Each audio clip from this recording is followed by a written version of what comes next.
The thing with Kerry is he's a super visual director, so he's very visually astute. He has an enormous encyclopedic knowledge of various things, including architecture and art, other films and so on.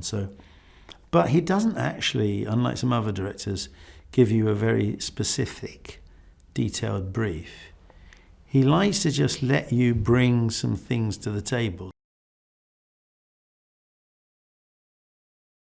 And there's a great sort of history of design and of ideas that, the Bond has been quite imaginative in many ways and groundbreaking in some ways with its ideas and its scale and its colour and its things. So it was a real honour to be given the job. I think he looks and sounds better than ever, and it's something to do with maturity, I suppose. He's grown into that part. It's become his own, and he's made it. I mean, this is a chapter we're coming to the end of, but this particular chapter, I look back at the first one of those films, and no disrespect to him, but I also look younger, but he looks younger. But now he looks like a sort of super weathered, integral Bond, and this is his chapter. And almost like it is probably a very good time an appropriate and good time to say goodbye.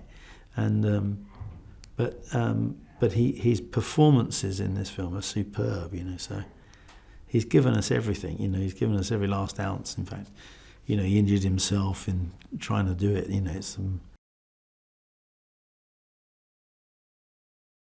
I think when you come to see a Bond movie, you're not coming to watch a drama, you're not going to stand a drama.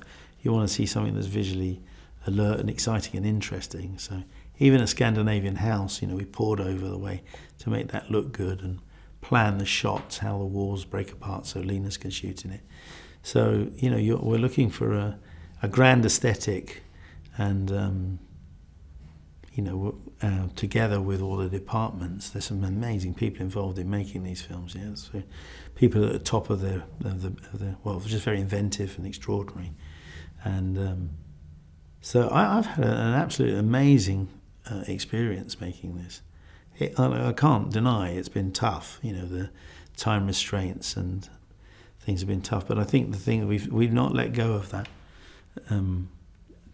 challenging for a grand aesthetic that would be appropriate for a Bond movie. Trying to find things that are sort of extraordinary, new inventions, new ideas, extraordinary places, but that world has a sort of simplicity that has a slight theatre in it, opera and theatre, than like a sort of classic standard film. Yeah. So we're looking for a bit of scale. As I say, we're all looking for this idea of glamour, and this is a good example to come to Jamaica because it does the glamour for us, in a strange way. It really, as soon as you see Bond on the pontoon, you do kick back to some of the Sean Connery films and pieces. You think, wow, that's super cool Bond. And there's something about this place that's just, because it's, as you say, it's the spiritual home of Bond. It's the place where where Fleming lived and wrote the books, So, and we've been here a couple of times before with Bond, and so it's sort of always played well. So it felt appropriate in terms of the spiritual home, in terms of a glamorous place, to come back here, and do it justice for the 25th anniversary version of Bond.